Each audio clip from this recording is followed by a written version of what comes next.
still have the same synergy that we saw before with Low there in the bottom lane. It was probably the most successful that we've seen the bottom lane of OMG. Yeah, it was. They played particularly well when they had Low in the starting lineup. And you see already on OMG's side, they get rid of the Rek'Sai. That's a very strong clear love pick. And Uzi doesn't want to play against that Urgot. Yeah, Urgot going to be hitting the bench, but EDG going to be banning away the nerfed Lissandra here, as well as Uzi's Kalista, an understandable one to be banned away here on the red side. Don't want to let that Kalista go through, and we've been seeing a lot of her, but not this game. Yeah, and I wonder what else OMG will hit back with here. Maokai actually being banned away. Oh no, banning away Low's Maokai? Just making sure that ruining my dreams. Maintains a 100% win ratio with that one. Lulu also hitting the bench. So no top lane Lulu going to come through here, and it looks like it will be the Sejuani as the first pickup. Yeah, Sejuani going to be locked away. Of course, going with some pretty telltale summoner spells already. We'll see what they have planned here for the top lane. But EDG going to answer back with their couple of picks here, and it is going to be a LeBlanc hover here for Pawn. But not going to be the case just yet, as they're still cycling through some options. And we'll see what Clearlove decides to take away here for EDG. And they've got a lot here that can be picked up because, of course, there are so many contested picks in this 5.6 patch. It's just ridiculous. I mean, the likes of Nautilus is still there. Cho'Gath for the mid lane, all crazy things. Yeah, there certainly is. You can't really look past... Wow, that's a bottom lane that's probably going to be picked away straight away. So they go with the Sivir and they go with the Annie. A lot of engage coming out of the bottom lane, and we'll see what they want to run here. I'm interested to see whether Ji Young willing to pick up Syndra. Of course, is a very big Syndra player.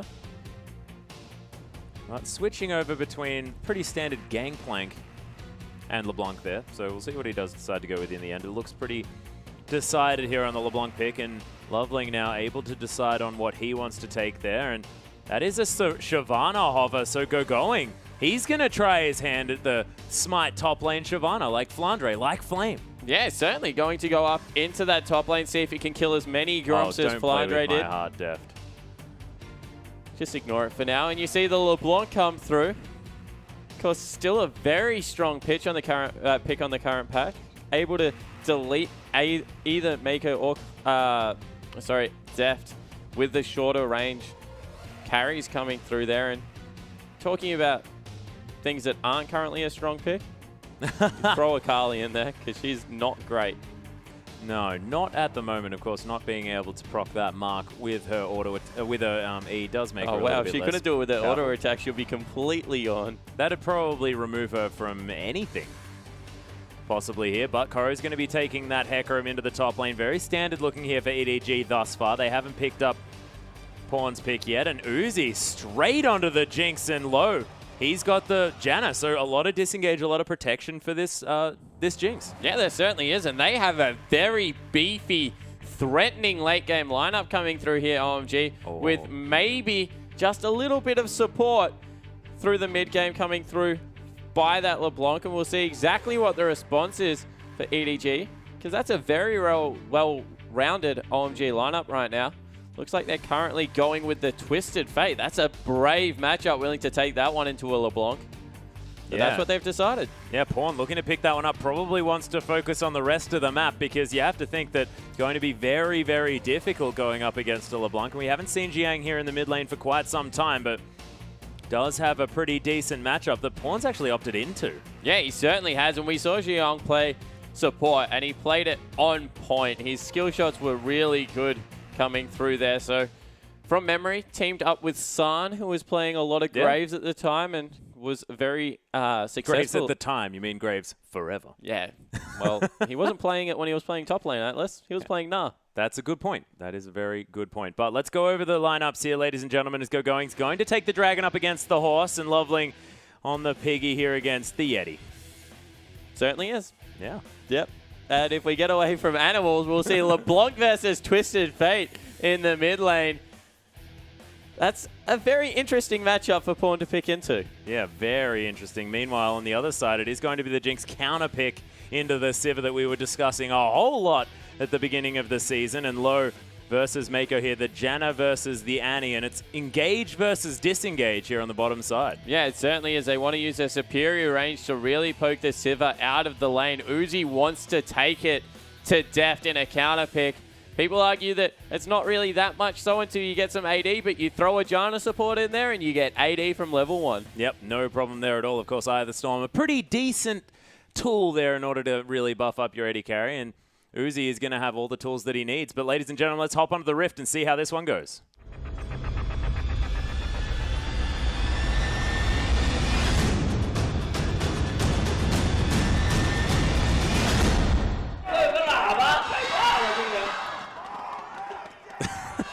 And here we are, ladies and gentlemen, EDG taking on OMG, as we are going to be onto the Rift very, very soon. Here we are. Who had that louder chant there, Atlas? Was it OMG or EDG? I'm not entirely sure, but Low is definitely caught out here. Forced to use that flash as a ricochet going across multiple members. The stun card is there, lands it onto Low, and EDG, they pick up first blood onto Pawn, and I don't think that there could be any worse player to get that one if you're an OMG fan. Yeah, there certainly isn't. You're an EDG fan, on the other hand. You are extremely happy. Goes back, picks up a ring, so he's got a ring, a bottle, and some biscuits for himself. Oh, man, he's ready to get married and have something some cookies. To eat. Yeah. Not entirely sure. It's Christmas time, and he's got a ring for Christmas. Something like that. I'm going with the cookies and milk thing, but it doesn't really work with the flask. Let's get off this topic, as now Pawn going to be heading back towards this mid lane. Not going to have too many very deep wards here to scout out any lane swaps, and it looks like we're going to have standard lanes here. EDG, Deft and Mako more than happy to go against what is arguably a counter matchup. Yeah, they certainly are, but there's already a kill in their lane, so the assist would have been helped out there. And I like the fact that you kept it jovial with the Christmas scene and didn't go with a divorced person drinking alcohol out of a flask and eating cookies. I like how you've gone back to it here as well. That's my favorite bit. Well, I was a little bit disappointed by your effort there, so I just thought I'll bring it back up. As we see the jungle camps with both the smites being able to take these ones away relatively quickly, actually. Yeah, the Observer very confused about where to stay here on this map. Because everyone's just taking everything in the jungle. This is something we've seen more and more with the evolution of the top lane meta, as I've come to call it, because it actually isn't even top lane anymore. We just run around with 4 junglers the whole game. Yeah, I have a feeling that's kind of like it, as Uzi's going to take an auto attack here from Mako, as both of these laners trying their very best to get this one to level 2. Of course, that ricochet very, very helpful in the hands of Deft. Certainly and level 2 has been hit. Even though they picked up one of the Krugs, I believe, on the bottom side, Uzi and Low, they've been forced out a little bit by the ricochet, so...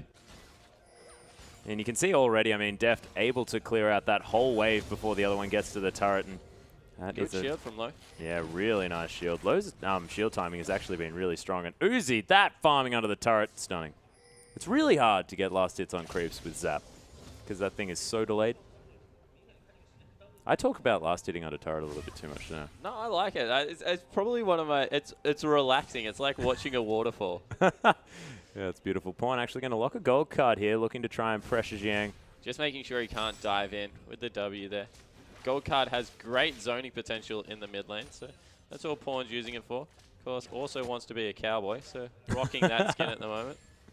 Not too bad. Dragon versus Horse up here. Horse tends to win this matchup early. That's really interesting, considering just how this works as far as, you know, dragons and horses. Yeah, but no. It's working out quite well the Rainbow Pony so far. Does work, mate. Is Shyvana going to get to a point where she can just freely push the wave and then go and counter? Well, that's what happens. All that she does in the end is push much quicker and ignore Toro. It was actually the matchup that we saw Flandre take the Shyvana into the first time, and he definitely didn't have too much of a worry there, as he was just killing Gromps left, right, and center. Oh, the Gromp Slayer. The poor Gromps spawn. It's just such a priority on this page. And oh, wow, already a 4-man gank coming into the bottom lane. Clearlove and Pawn have teamed up together. They might go in there. They've been a warning ping, though, so OMG know what's up. They know what's up, but do they have enough in order to stop this one? As it is going to be heading towards there. You can see that they did walk past a ward, as our kind observer going to be showing you. Oh, does the Sejuani face check. They're going around. They've been spotted, and they're out. Yep, locks the gold card and wanders away. And Pawn blows his flash to get back to mid lane ASAP. He's ghosting to the mid. Sorry, Ghost, not Flash. I would have liked the Flash as well, but he wants to make sure he can get towards a cannon creep potentially there, as Uzi's going to get stunned up. Deft actually taking a fair bit of damage there as the zap comes through, but Deft says thank you for the mana. as the Boomerang is going to secure the cannon for himself there as well. But this wave definitely pushing back here towards EDG. And it might be time for OMG to set up for a potential dive. Of course, Sejuani relatively tanky here at this stage at full health. There's a lot of creeps there. They don't want to go in on anything near it, so Def just happy to pick up things under the turret. He'll be farming out, of course. One thing that I don't like about the tanky meta at the moment, Atlas, is that all the junglers are huge and creeps get in your way. Yeah, that is certainly a problem. Bristle is... Yeah, I'm not going to say it because Bristle gets a little bit upset about that one, of course. But Jiang able to farm out that wave. Are you trying to say that Bristle's a bit health conscious at the moment, Atlas? Maybe. It's a big boar. It's a very big boar. Is Uzi going to get stunned up here again? That's a nice Boomerang over the top as Uzi actually trying to get out of the way. Oh my goodness, really nice spell shield to block the zap as Def just going to auto-attack some creeps here and Mako going to take a lot of damage. The Storm back off cooldown, and Lowe's use of this shield has been fantastic in this lane so far, but Uzi at the moment very, very low. And Deft hasn't even used his potion yet. Yeah, he hasn't. He's been happy to keep a hold of that one. Wants to make sure that he's just using his auto attacks to stay nice and healthy at the moment. And the Ricochet doing a little bit of work on Uzi. Just pointing out Pawn's build. He's gone Boots 2 again on his Twisted Fate. He's gone Mercury's Treads as well. Yeah, but I like the Mercury Tread pickup just because of the fact that he needs a little bit of MR. And if you're going to go no combat in the mid lane, just going to go Boots 2 for the ganking potential that it does bring. You probably need to be a little bit safer against Jiang there. So I do agree with what he's gone with. But this is a very selfless build that we've seen come through a couple of times now, I believe. And yeah. It really is... I don't know whether it's going to work against some of the better mid laners. It probably won't even work against Jiang, you know, who's already started to zone, although Pawn's got a pretty good CS advantage here as we see some harass come through. Oh, it doesn't take any damage. He's not too worried about that one, of course, the Mercury's Treads. Like you mentioned, offering a bit of that magic resist. He's going to be A-OK, able to use those wild cards in order to clear out the wave as well, and continues to have pretty decent CS advantage in about 7 at this stage. Cookie Monster heading towards this bottom side as well as he's discovered by a pink ward. Loveling hanging around the area as well. And the Dragon looking like it's being looked at here by EDG. Yeah, so first red buff being picked up. Going. He's doing some counter jungling. Pretty He's going to get the Raptor sense. I didn't even think about that. That is... Oh, there's so much cool things about smart top laners at the moment. He's going to run over a ward. It's his, so he's not going to be able to sweep it out. Unfortunate.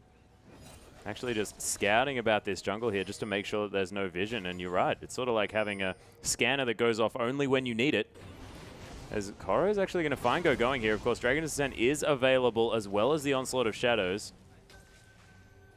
Both these top laners just going to head back to the creep wave. Yeah, you see, unfortunately, Koro's still getting the better of that. Oh, Pawn in trouble. Yeah, flashes immediately when that Glacial Prison comes in. Loveling looking for it. There's another chain to land as well as the flash comes down. The Ignite's still ticking, but Super Mega Death Rocket doesn't quite get there. And oh my goodness, Jiang's... Oh my gosh, Pawn going in very aggressively as the rest of EDG are able to lock down that kill there onto Loveling. And OMG, they rotate their bottom lane around. The Howling Gale comes across. The Chompers are there, but EDG, they've got what they want, and they're just going to get out. Yeah, so they pick up a kill onto their jungler, but an assist goes through for Koro in the top lane. And even though he packed up and left, he still has the CS advantage, so he'll be able to get back up there. Dragon is being looked at by Mako, but won't happen. And unfortunately, Uzi, who was winning his lane, had to rotate up into the mid lane to try and help out. And that means that he lost a little bit of CS. He was up a little bit further. Yeah, and actually going with the Bomby Cinder there. Sitting on also the jungle item, so he is able to clear out these camps a little bit faster. Going actually going to discover Clear Love here. And you can see the fact that oh, there's the Dragon's Descent coming across as going looking to try and get something done, but of course can't get the red buff. And that little Cinderling was attacking the Dragon. I don't think Clear Love even noticed. No, I don't think he noticed either. Maybe he thought it was a little bit of a visual bug. It wasn't Clear Love. Thank you. But able to... that was a little bit weird that he couldn't get the smite off in time because, of course, he was higher level than Clear Love, was 2 levels clear, and Clear Love just... Yeah, this consume he does this full time, of course. Yeah, that's true. I mean, we've been talking about these top laners with their smite not able to outsmite the junglers. But the posers, if you will, Atlas. Yeah, precisely. The Storm going to help Uzi easily last hit these minions under the turret, but of course the pickaxe probably going to be helpful there. And how is Pawn doing so much work here in the mid lane? I think it might have been a drive-by there from Clear Love, but It's a Nunu. He doesn't offer all that much. I respectfully disagree. Nunu is a very frustrating ganker in the early game. As Papa Smithy says, more of a nuisance than anything else. But as you can see, he doesn't give many cares. He's certainly, yeah, you're right, being a nuisance. Just going to eat the Raptor there as well. And who's he going to throw down some chompers just to try and get Mako out of his face, but they are going to dissipate as well. Level 6 has been hit here by the bottom lane. Things getting dangerous. And Loveling, he's getting so frustrated by this little Yeti. Well, Clearlove is just using his Sight Stone that he's already picked up ahead of course, the Cinderholt to just throw wards onto every single one of the major camps. Not going to be surprised if he just smites it. Yep. Takes it away. Nothing that Loveling can do. That is so frustrating. Oh, and Jiyoung being pinked out again. If Pawn had flash, he would have flashed on top of Jiyoung then. I just have a feeling. Well, thank God he didn't, because it would have been a bad play. As we see some CS being collected here. I guess my Spidey senses aren't quite as good as yours. Is Pawn going to be able to clear out these minions here under the turret, and Loveling going to clear out. Loveling strikes back. Yep. Smite this, Clearlove. Zhang, he's going to try and go for one as well. Another pink wall going to be removed as Pawn's coming around. Oh, a little bit of a mistime there. No, you just keep on top of it. So they both get a ward each. Yep. Jiyoung, definitely the winner of that one, because his was pink. That is true.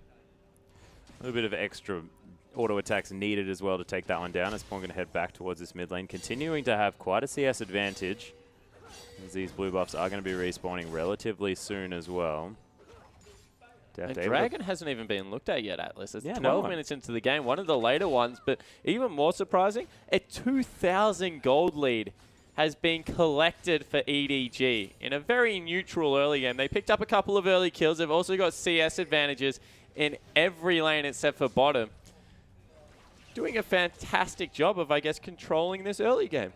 Yeah, and it seems like it's just off the back of, Clearlove picking up a few extra meaningful camps here at the same time. I mean, that has to be where some of that gold advantage is, because it just doesn't look like there should be 2,000 gold without any turrets going down, without any significant kill advantages here in these lanes. Yeah, definitely agree with you, but OMG, they make the first move. They're starting up the Dragon. They're on top of a ward. Destiny's going to be available. EDG might want to fight for this one. Yeah, Clearlove coming around. Absolute Zero, of course, is there, as Mako does have a stun primed as well. OMG, they are going to back away from this Dragon as going, heading towards the mid lane. Multiple Dragons are going to become versed about so far in this game, but Jiyoung misses probably the biggest target on the map, so that's not great. That is not ideal. One though, standing around here is Clearlove going to head in and feed him the blue buff, as the Krogs are going to be taken here by the OMG bottom lane. And a Jinx with free farm, that is definitely a good thing here for OMG. So Uzi, of course, another fantastic player in order to have so much free time here in these lanes, does have a CS advantage here on the bottom side. But you have to think that the mid-game power spikes are going to be coming here for EDG, as, of course, Koro not going to be sort of the squishy horse that you can sometimes expect who builds the Trinity Force. He's going to have a Cinderhulk. He's going to be a monster. Yeah, he certainly is. And with that skirmish, as a challenging smite come through, as a nice tornado, and Saf just help Clearlove secure that first Dragon for his team. He's probably going to be able to dive on top of Uzi at this point anyway and take him off the map solo. So definitely have to respect what's coming through, especially if he gets any form of home guard teleport coming through there, as going once again just trying to be a nuisance on Shyvana. Yep. And if we saw anything out of yesterday's game, they go in. Yeah, there's a massive tip as the Destiny comes through as well. Monsoon has been popped, but Uzi's the only target that they want. Either Storm tries to help out, but not going to find it. 5 members here on the bottom side, as Low is just going to get exploded. Clearlove just tanked up that turret forever, and now Going's here to die as well, offering himself up as a sacrifice, and Pawn doesn't even die. What the heck? That looked like he should have certainly fallen down. Yeah, the heal came through from Deft at the last moment to save the mid laner's life, and that is 3 for nothing. And a tower. Dragon had already fallen previously, and this early game is firmly in the hands of EDG. Yeah, and Loveling was sort of milling about towards the top side of the map, but let's have a look at this again. Yeah, so they just go super aggressive. Chompers wasn't hit by anyone, and they blow Uzi up. You think, that's a bad gank. He has no mana, but all they needed was the gold card. Meanwhile, this is the cute part about it. That kill would have gone over to Clearlove, but Koro pushes him off the fully charged Nunu ultimate to make sure that he doesn't. And actually, Koro picked up another kill, so he gets 2. Pawn stays alive in the end. And that heal came through as the damage was being calculated from that turret. So it never went up to the health of being able to survive the turret. It looked ridiculous. Yeah, well, I think that Def was weighing it in his mind. Do I want to save him? It is my summoner spell. He didn't ask for it. Yeah, that's true. But he is, in the end, going to save his mid laner, who, of course, has 100% kill participation at this stage of the game.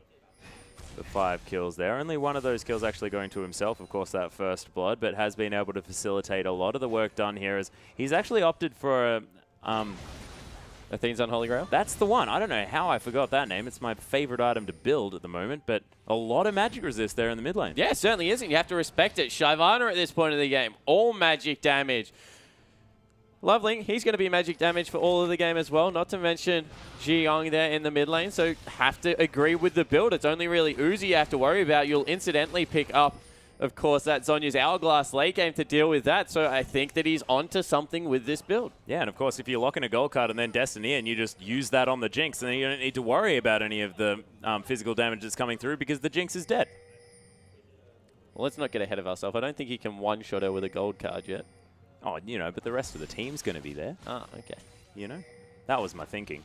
That was my little plan that I had. I like it. It's not about me. It's not about my plan. Let's see whether that's what Pawn is considering. Is the Zap not going to find its target? And the blue card going to be there as well. Wild card going to snag Uzi there in the mid lane as Clearlove looking to blood boil him his way towards going the very OMG aggressive. lineup. Meanwhile, Loveling is behind them. Doesn't look like he wants to get aggressive because Mako and Def, they're also in this mid lane. Lovely. He copped a snowball there somehow.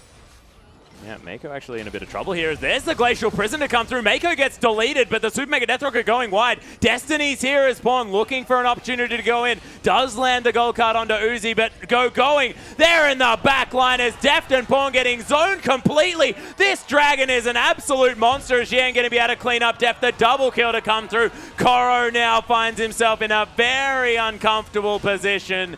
And Clearlove just watches it all happen, and Ziyang picks up a triple. Yeah, but it was all off the back of a fantastic Sejuani ultimate coming through from Lovely. Nailing people, set up the layering of CC that we always talk about with the hyper carry Jinx, and then that massive dragon flying in on the back line.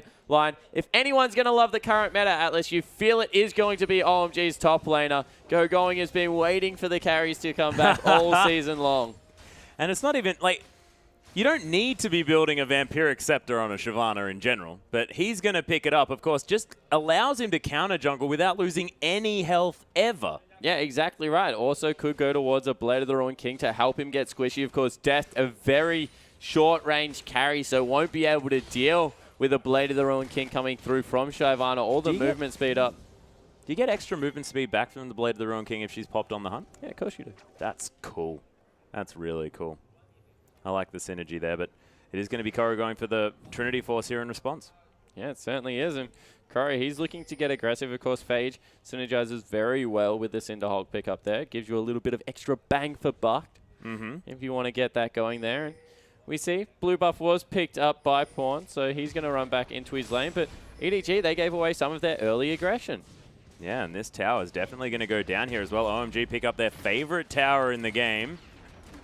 Everyone's favorite turret. Mid turret is unsurpassed. It just gives you access to the rest of the map so easy. It is by far worth the most. As we see now, Koro, even with a level advantage, starting to get bullied by the Shyvana, and this is what we said would happen. You'll get to a certain point where he just can't contest anymore. Going can just clear waves a lot better, and he just is a big, beefy man.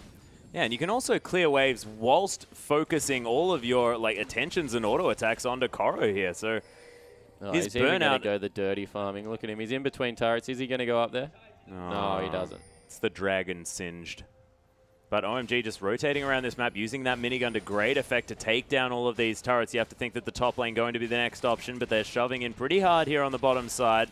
Zuzi going to use that rocket in order to pick that one up. But Deft actually not going to get dived here at this stage. Mako's still there with the counter stun possibility, and Pawn. Dragon looks to be the next objective, but top turret fell in the meantime, so this is 200 gold. only in EDG's favor after, well, what, 2,000 gold ahead before? So bringing it right back now is OMG. They've got the turret advantage for themselves as well, and they might have been caught out here. Yeah, Xiang does land the chain, but Blood Boil is going to help get Nunu a little bit out of danger there, as Distortion going to be used by Xiang just to clear out this wave. And EDG still milling about here. We'll see whether they look to make any moves, because, of course, keeping Mako alive is going to be very important. And Loveling might be caught out a little bit. They're going, just stealing away the red buff while all this is happening with his smite, able to pick that one up. He'll even rotate into the Raptors. He's just taken the whole of the red side of EDG's jungle, and not really much they can do at this point. It looks like they want to fight. Will the teleport come through? Yes, it does. Yeah, they're looking for it here as Clearlove coming through the backside. We'll see whether he manages to get the smite down. As oh my goodness, the ultimate in order to stop him from stealing that one away. And Loveling now trying to engage onto this one. The Monsoon comes through. Chomper's not going to do too much, but the pause right in the middle of all the action. You can hear all of the supporters there, the Chinese supporters in the studio, getting a little bit upset about that pause to come down. But my goodness, we can take this moment now to assess exactly what's... You see Uzi is like, what the heck is going on, man? He's like, who paused the game? Oh, golly gee. He did have some low health bars there, but now that it's no longer on the screen, Spawn, if you want to go through, having no Monsoon and no Glacial Prison for the end of this team fight, how do you think it's going to go? Yeah, so what happened there is they used it and they didn't really get much, and you saw at the end of that fight, Koro had dove onto the backline. I think that's what Uzi had just realized as the pause came through. Maybe it was Pawn that caused it. Was the fact that, yeah, there we go.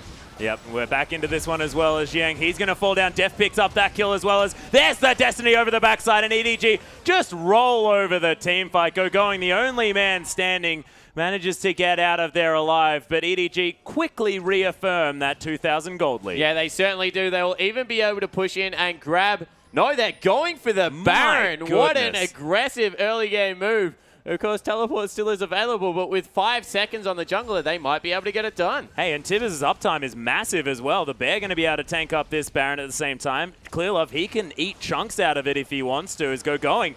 He can offer a smite steal, potentially, if he manages to use that Dragon's Descent in order to get himself in there. And he is the highest on the map, Atlas, so maybe he can. Does he have Consume as well? That's the big deal, but Pawn was able to zone him out, and that's an easy Baron there off a beautiful team fight for EDG. Yeah, and now all of a sudden a 4,000 gold lead has been accumulated, and that's probably a finished Trinity Force as well, which is horrible news as we take another look at this one without the pause this time. So it was all about Koro on the backline by himself. He was just wreaking havoc, and everyone had to collapse around him, which just meant that the rest of EDG were having a field day. Free hitting, you see Clearlove, no hesitation over that wall with Mako, and just a very well-oiled unit when you watch them teamfight EDG. There is no hesitation. The thing about teamfighting is if everyone's doing the same thing, doesn't matter if it's the right or wrong thing, most of the time you win these team fights because it's just one unit. As soon as there's any hesitation, which is why a lot of people struggle in solo queue, things start going badly. If you're all going to do the same thing, one bad call better than all 5 different good calls, and you just saw every single person willing to flash over the wall, willing to get in their face. Yeah, and this is the thing as well, is no matter how much health you have, you're still going to deal the same amount of damage as well. So managing to remove one person from a team fight and leaving the other person at full health is going to equal the same amount of damage, as EDG are going to lose the bottom out of turret. Uzi able to chunk through that one with almost that Phantom Dancer completed.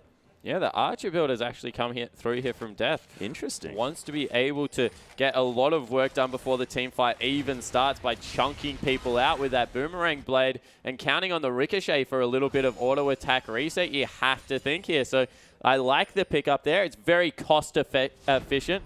Doesn't really augment well with the crit from Infinity Edge, of course, but after the changes, Infinity Edge gives the exact same amount of AD as everything else. Yep, the 80 AD.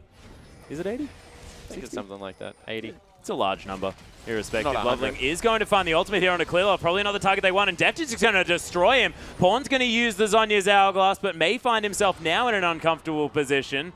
So the Paw is going to come through once again. Of course, a couple of summoner spells still available here for Pawn.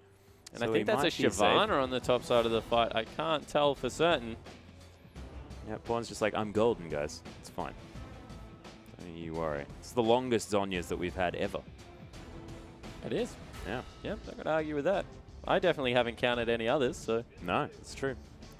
True, we are back into this one, though. Pawn did manage to flash away to safety. They are going to be able to take the outer turret here in the mid lane as low. He's going to get feared back. No, he's not actually, as Koro goes really, really deep into this one. Uzi's going to die, and Deft, the instant triple kill. My goodness. Well, it's not that instant as Gogoing's taking a long time to go down. Pawn's going to find Jiang here on the backside as the...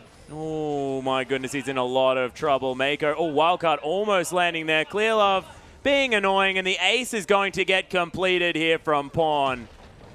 And EDG, they just switch it on, and it was looking very even. OMG looking like they certainly had a foot in the door, but not anymore, ladies and gentlemen. Yeah, it certainly has been slammed shut, and boy, it's been done by Deft again. This guy's an absolute monster at the moment. 6-1 and 6, now 30 CS up, and Atlas, that's a counter matchup.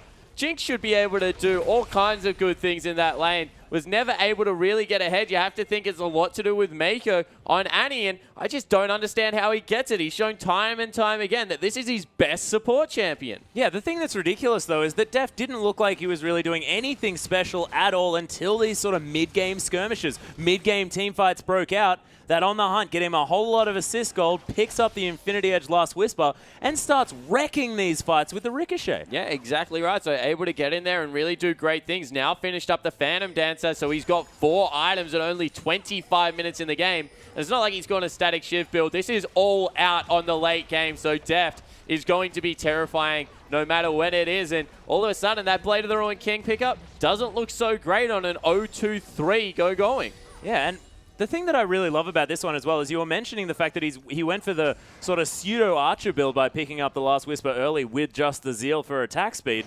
But that's brilliant because it does go into that late-game build so beautifully at the same time, but you get exactly the tools you need to be sort of a caster AD. Yeah, exactly right. And, you know, if it had have gone south, he could have picked up the Static Shiv a little bit better, a little bit more cost-effective. Yeah. Some more upfront bursts in the team fights and just tried to get it going that way. But no, recognizes that now he is the major carry and happy to go into that full build. I really like what he did there. I agree. It was a brilliant pickup. Yeah, and Pawn now in this bottom side of the map does have a blasting one here. Could be going towards that Void stuff if he wants to, but not a whole lot of magic resist available. You have to think that he wants to put a hat on. As that Randuin's is going to be... Rabadon's is going to be the option here. If you build a Randuin's, I would be very surprised. Of course, he doesn't need a shield. Yeah. He's a cowboy. He's already got an hourglass. Why would you need a shield? And a staff and a cup. Yep, and he's the perfect wizard. He does need to build his hat. So he can tell time, drink stuff, and have a staff.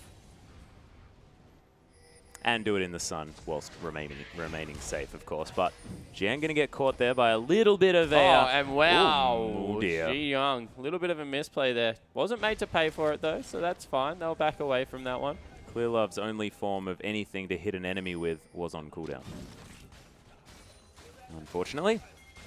But Uzi going to clear out these waves here as well. EDG looking for some sort of flank here. They've got it. On the hunt has been popped as they flash into this one. There's the Tibber stun as well. Destiny comes through. Uzi in a whole lot of trouble as Koro comes through the backside and destroys him. The double kill immediately for the horse. The gold card's there as well. Triple kill locked down. Jiang completely on the wrong side of the map with 0 health. And this is going to mean an inhibitor or more here for EDG. What a wonderful flank. Yeah, and they just hit the go button one more time. They're willing to just get in the face of OMG. And you have to think this is EDG sending a message to everyone else. They are not taking their foot off the pedal whatsoever at the end of this season. They definitely want to be the team that represents the LPL at MSI.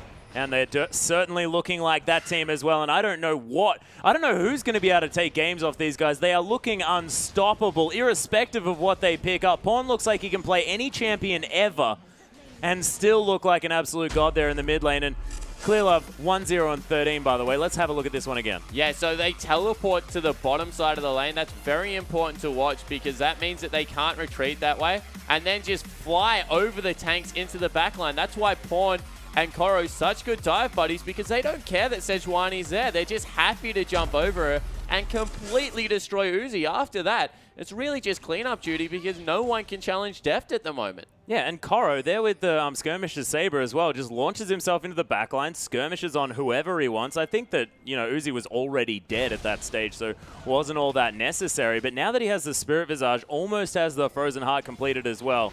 This horse is most definitely a big deal this game. Yeah, it certainly is. And you can see 8 seconds until the second Baron respawns. Oh, as you probably don't want to do that, Gio. No, he doesn't. Has used the Mimic there as well as he gets feared back. And my goodness, Def's boomerangs do a fair bit of damage. And EDG, they can go for the Baron if they want to. We'll see whether that's the decision, and it is going to be. And you see straight away, smart play. Pawn gets a ward down. Make sure there's no one here that can challenge unless they're coming through vision. They turn around. Look, all of them turn at exactly the same time here as well. Beautiful Glacial Prisoners go going, comes through the backside. That Super Mega Death Rocket didn't do too much Super Mega Death, but Pawn, he's right in amongst it.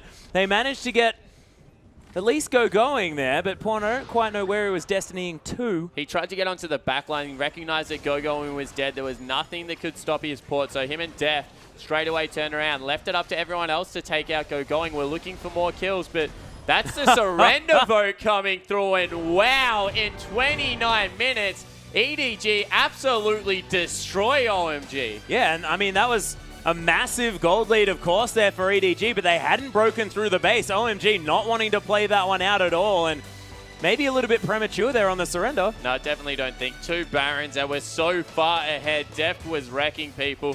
That game was only going to get worse from there, so they get it over and done with, move on to the next one, but EDG, they're not taking prisoners, I can tell you that much. Oh, most definitely not. They're looking to steamroll their way into these playoffs, and whoever is in the last place as far as this playoff standing is concerned is going to be a terrified team, be it M3 or WE heading into this one, because EDG look completely unstoppable. But, ladies and gentlemen, there is still one more game in this series. EDG looking to make it a 2-0 against OMG and make it a 3-1 throughout the split. Guys, don't go anywhere.